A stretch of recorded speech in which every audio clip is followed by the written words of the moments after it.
very curious. I suspect that what goes on in every man's head might be very, very different. The actual imagery or semi-imagery which comes. And that when we're talking to each other at these high and complicated levels, and we think we're speaking very well, and we're communicating, but what we're really doing is having some kind of big translation scheme going on for translating what this fellow says into our images, which are very different.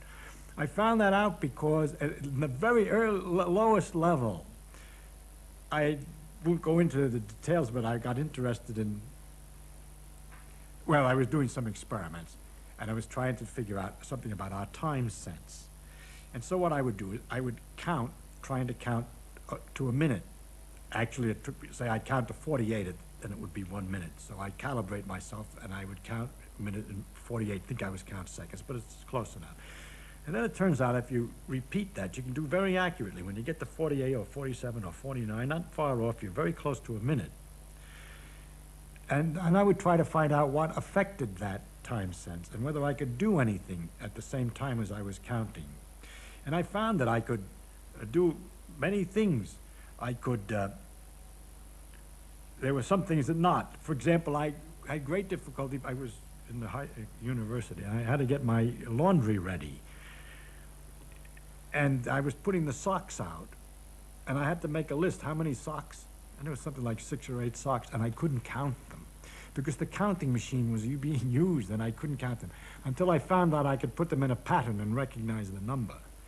And so I learned a way, after practicing, by which I could go down the lines of type in newspapers and see them in groups 3331, that's a group of 10, 3331, without saying the numbers, just seeing the groupings.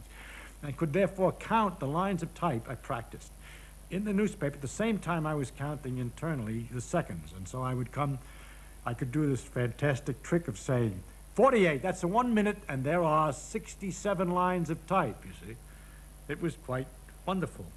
And I discovered many things I could read while I was, yes, I could read perfectly all right while I was counting and get an idea of what it was about. But I couldn't speak, I couldn't say anything. Because of course I was sort of, when I count, I sort of spoke to myself inside. I would say 1, 2, 3, sort of in the head. Well, I went down to the breakfast, and there was John Tukey was a mathematician down at Princeton at the same time, and we had many discussions, and I was telling him about these experiments and what I could do. And he says, that's absurd, he says. He says, I don't see why you would have any difficulty talking whatsoever, and I can't possibly believe that you could read. So I couldn't believe all this, but we calibrated him. It was 52 for him to get to 60 seconds or whatever. I don't remember the numbers now.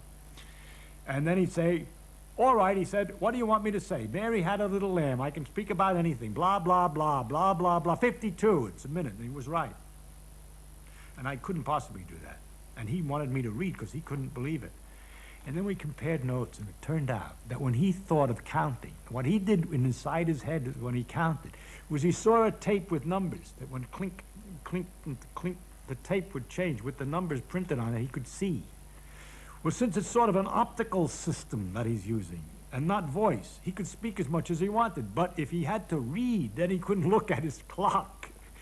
Whereas for me, it was the other way. And that's where I discovered, at least in this very simple operation of counting, the great difference in what goes on in the head when people think they're doing the same thing.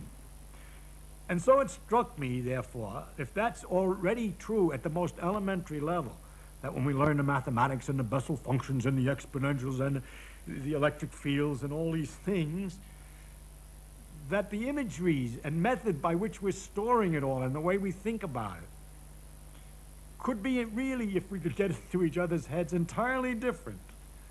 And in fact, why somebody sometimes has a great deal of difficulty understanding a point which you see as obvious, and vice versa, it may be because it's a little hard to translate what you just said into his particular framework and so on. Now I'm talking like a psychologist, and you know I know nothing about this.